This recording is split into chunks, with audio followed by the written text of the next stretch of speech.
കഴക്കൂട്ടം നിയമസഭാ മണ്ഡലം അവിടെ വലിയ രീതിയിലുള്ള വിവാദങ്ങൾ ഉണ്ടായിരുന്നു. കടകംപള്ളി സുരേന്ദ്രൻ മത്സരിക്കുമോ എന്നുള്ളതായിരുന്നു ആദ്യ ചോദ്യം. അതിനുള്ള പശ്ചാത്തലം നമുക്കറിയാം. ശബരിമല സ്വർണ്ണക്കൊള്ളയുമായി ബന്ധപ്പെടുത്തി ഏറ്റവും അടുത്ത് കേട്ടുകൊണ്ടിരുന്ന പേരെന്ന് പറയുന്നത് അദ്ദേഹത്തിന്റെ ആയിരുന്നു.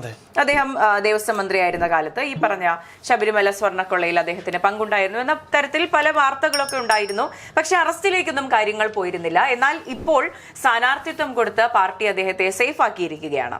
പക്ഷേ കഴക്കൂട്ടത്ത് അദ്ദേഹത്തെ പാർട്ടി സേഫ് ആക്കിയെങ്കിലും കഴക്കൂട്ടത്തെ ജനത കടകംപള്ളി സുരേന്ദ്രനെ സേഫ് ആക്കുമോ? അല്ല, കടകംപള്ളി സുരേന്ദ്രനെ സ്ഥാനാർത്ഥിയാക്കുന്നതിനോട് പാർട്ടിയിൽ ജില്ലാ ഘടകത്തിന് ഒട്ടും താല്പര്യം ഉണ്ടായിരുന്നില്ല.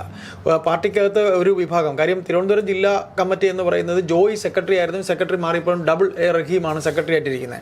അതിനു മുമ്പ് തന്നെ പാർട്ടിക്കകത്ത് കടകംപള്ളി വിഭാഗം ഒരു വിഭാഗം, ശിവൻകുട്ടി ഒരു വിഭാഗം, പഴയ സെക്രട്ടറി നാഗപ്പൻ ഒരു വിഭാഗം. അപ്പോൾ അങ്ങനെ ഉണ്ടായിരുന്നതിനകത്ത് തന്നെ ഇദ്ദേഹത്തെ ശബരിമല സ്വർണ്ണക്കൊള്ള പ്രശ്നമാകുമെന്നുള്ളത് സ്ഥാനാർത്ഥിയാക്കാൻ പാർട്ടിക്ക് താല്പര്യം ഉണ്ടായിരുന്നില്ല. ഇത് അദ്ദേഹം തന്നെ ഞാൻ മത്സരിച്ചോളാം, എനിക്ക് തെളിയിക്കേണ്ടതാണ്, ഞാൻ തെളിയിക്കും, ഞാൻ സ്വർണ്ണക്കൊള്ളയിൽ ഇല്ലല്ലോ എന്ന് പറഞ്ഞിട്ട് അദ്ദേഹം തന്നെ ഇനിഷ്യേറ്റ് ചെയ്ത് പോയിരിക്കുകയാണ്. പാർട്ടി വോട്ട് കടകംപള്ളിക്ക് കിട്ടാനുള്ള സാധ്യത വളരെ കുറവാണ്. കാര്യം പാർട്ടി വോട്ടിലല്ല കടകംപള്ളി ജയിക്കുന്നത് എന്ന് കടകംപള്ളിയുടെ തന്നെ ഭാഷയിലുണ്ട്. കാര്യം കടകംപള്ളി അവിടുത്തെ മണ്ഡലത്തിലെ ഈ RSS BJP അവിടെ എല്ലാവരുമായിട്ട് ഭയങ്കര ടൈപ്പാണ്. അവർ ആര് കാണാൻ ചെന്നാലും ആക്സസ് ഉണ്ട് കടകംപള്ളിക്ക്. കടകംപള്ളി ഏതൊരു കാര്യവും പ്രത്യേകിച്ച് പാർട്ടിക്കാർക്ക് ചെയ്യുന്നതിനേക്കാളും വേറെ രാഷ്ട്രീയ പാർട്ടികളുള്ളവർക്ക് ചെയ്തു കൊടുക്കുമെന്നാണ് പറയാൻ. അതെ, ഇപ്പോൾ കഴക്കൂട്ടത്ത് മത്സരിക്കുന്നത് കോൺഗ്രസിൽ നിന്ന് അഡ്വക്കേറ്റ് ടി ശരത്ചന്ദ്ര പ്രസാദും ഇടതുപക്ഷത്ത് നിന്ന് കടകംപള്ളി സുരേന്ദ്രനും BJPയിൽ നിന്ന് വി മുരളീധരനുമാണ്. വി മുരളീധരനൊക്കെ കേന്ദ്രമന്ത്രി ആയിരുന്നു. അദ്ദേഹം കഴിവ് തെളിയിച്ചിട്ടുള്ള ആറ്റിങ്ങൽ ലോക്സഭാ തെരഞ്ഞെടുപ്പിലൊക്കെ നല്ല രീതിയിൽ നന്നായിട്ട് വോട്ട് പിടിച്ചിട്ടുള്ള, എനിക്ക് തോന്നുന്നു ശോഭാ സുരേന്ദ്രന്റെ അതേ ലൈനാണ് അദ്ദേഹവും. വളരെ ജനസമ്മതിയുള്ള, വളരെ നല്ല രീതിയിൽ കാര്യങ്ങൾ ചെയ്യുന്നുള്ള പ്രാപ്തിയുള്ള, അതുപോലെ തന്നെ സെന്ററിലും നല്ല ഹോൾഡ് ഉള്ള ഒരു വ്യക്തി എന്നുള്ള നിലയിൽ വി മുരളീധരൻ അദ്ദേഹത്തിനും സാധ്യത. അതെ, പക്ഷേ കഴക്കൂട്ടത്തിന്റെ സാധ്യത നമ്മൾ പരിശോധിക്കുകയാണെങ്കിൽ 2011 കോൺഗ്രസിന്റെ ഒരു സീറ്റായിരുന്നു, ഉറച്ച മണ്ണ് തന്നെയായിരുന്നു. MA വാഹിദ് അന്ന് വിജയിച്ചിരുന്ന 50,000 ശിഷ്ടം വോട്ടുകൾക്കായിരുന്നു. പക്ഷെ 2016 വലിയ രീതിയിലുള്ള ഒരു ഇടത് തരംഗം ആഞ്ഞടിക്കുന്നു. അങ്ങനെ 2016 കടകംപള്ളി സുരേന്ദ്രൻ കഴക്കൂട്ടം എടുക്കുന്നു. ആ ട്രെൻഡ് തന്നെയാണ് മുന്നോട്ട് പോയത്. അവിടെ മുതൽ അത് പോകുന്നു. നമുക്കറിയാം 2016 കുറെ പ്രശ്നങ്ങൾ ഉണ്ടായിരുന്നു, ആ ടേമിൽ കുറെ പ്രശ്നങ്ങൾ ഉണ്ടായിരുന്നുവെങ്കിലും അതിന്റെ എൻഡിൽ വന്നപ്പോൾ കോവിഡ് വരുന്നു. അപ്പോൾ ആരോഗ്യ വകുപ്പിന്റെ വലിയ രീതിയിലുള്ള ഇൻവോൾവ്മെന്റ് എല്ലാം കൊണ്ടും അതൊരു വലിയ തരംഗമായിട്ടാണ് 2021 ഇത് റിപ്പീറ്റ് ചെയ്യപ്പെടുന്നത്. പക്ഷേ ഇപ്പോഴത്തെ സാഹചര്യം അതല്ല.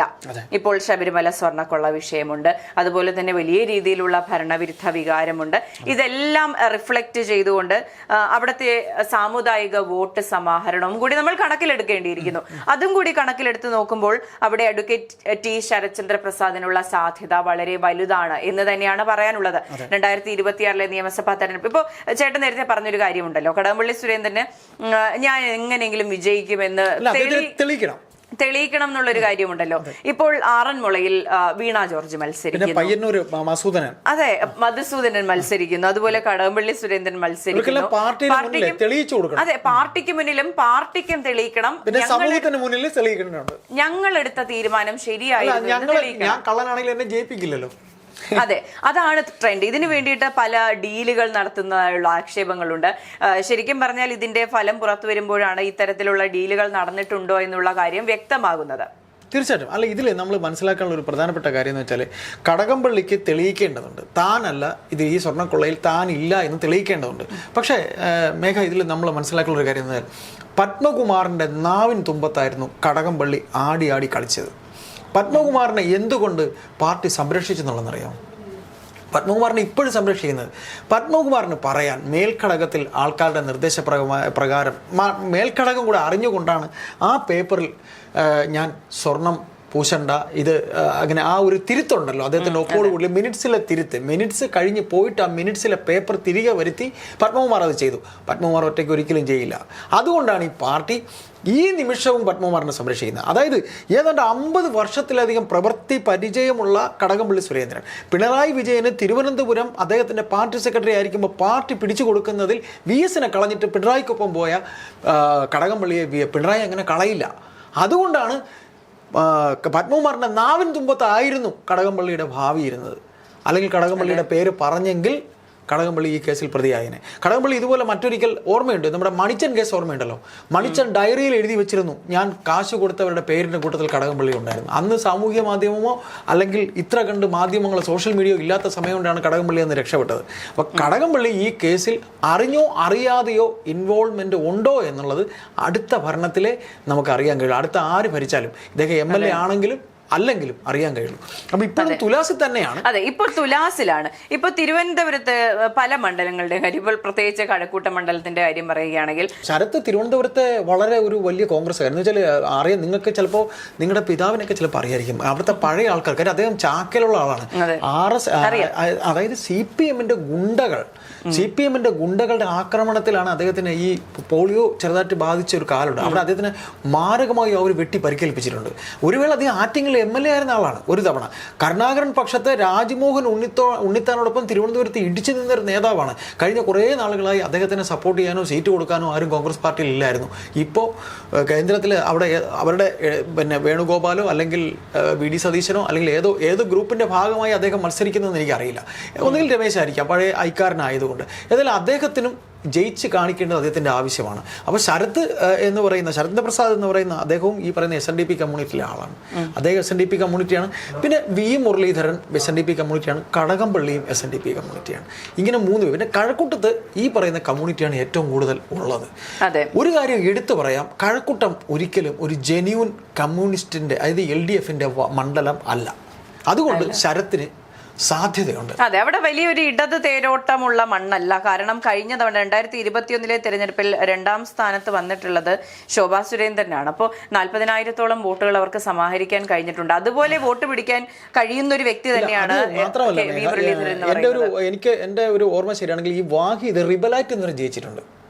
അതെ, വാഹിദ് റിബലാറ്റ് കോൺഗ്രസിന്റെ സ്ഥാനാർത്ഥി നിൽക്കവേ CPM സ്ഥാനാർത്ഥി ഒരു അജയ്കുമാറിനെതിരെ അവർക്ക് ഈ പറയുന്ന വാഹിദ് BJP സ്ഥാനാർത്ഥി അന്ന് അപ്രസക്തമായിരുന്നു. വാഹിദ് റിബലാറ്റ് എന്ന് കോൺഗ്രസിന്റെ വോട്ടിൽ ജയിച്ചിട്ടുണ്ട്. അതെ, ആ ഒരു വലിയ ഇടത് തരംഗത്തിൽ മാത്രമാണ് പുള്ളി വീണ് പോയത്. അവിടെ മുതലാണ് കടകംപള്ളി വരുന്നത്. അത് കടകംപള്ളി ഈ പറയുന്ന RSS BJPയെ സപ്പോർട്ട് ചെയ്തുകൊണ്ട് മാത്രമാണ്.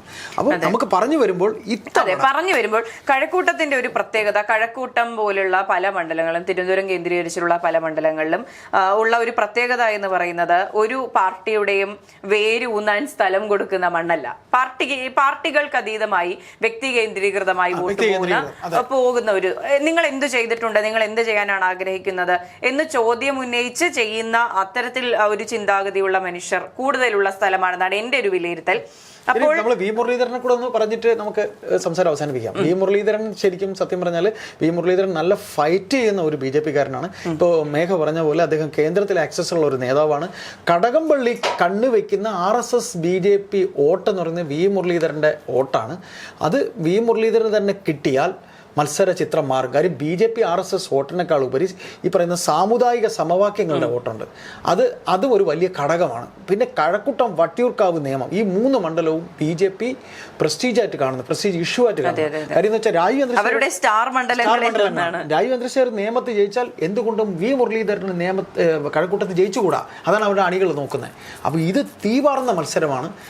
ഈ 3 കൂട്ടരും അവരവർക്ക് കിട്ടാനുള്ള വോട്ട് കിട്ടിയാൽ ഇതിൽ ഏതെങ്കിലും ഒരു വിഭാഗത്തിന്റെ വോട്ട് ആർക്കാണോ കൂടുതൽ മറിയുന്നത് അവർ ജയിക്കാനാണ് സാധ്യത. എനിക്ക് തോന്നുന്നു ആന്റി ഇൻകംബൻസി കൂടുതൽ ഫലിക്കുന്നത് ശരത്തിനാണ്. ശരത്തിന് ഒരു കുറച്ച് സ്നേഹവായ്പ കൂടുതൽ കിട്ടാനുള്ള സാധ്യത ഉണ്ടെന്നാണ് എനിക്ക് മണ്ഡലത്തിൽ നിന്ന്, തിരുവനന്തപുരത്തെ മുതിർന്ന മാധ്യമപ്രവർത്തകരിൽ നിന്ന് കിട്ടുന്ന വിവരം. അപ്പോൾ ശരത് പ്രസാദ് ജയിക്കുമെന്ന് നമുക്ക് ഈ അവസരത്തിൽ പറയാൻ കഴിയും.